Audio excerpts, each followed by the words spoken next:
Victime d'un amour impossible, elle a perdu la vie à cause de la répression religieuse. Voici le destin tragique de Camila O'Gorman, la martyre de l'Argentine. Indépendante depuis 1810, l'Argentine traverse une période agitée. Le pays est alors une confédération composée de provinces autonomes. Après une guerre civile en 1830, le général Juan Manuel de Rosas centralise le pouvoir et impose une dictature militaire brutale, écrasant ses opposants.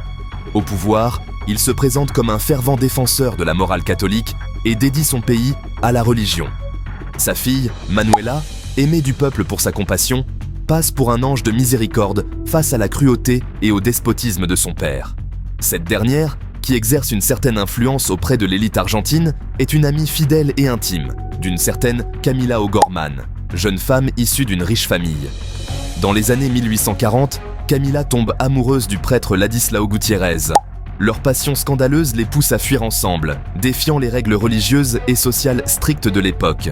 Leur fuite fait scandale dans tout le pays, car le régime de Rosas condamne fermement tout outrage ou non-respect des règles de l'Église.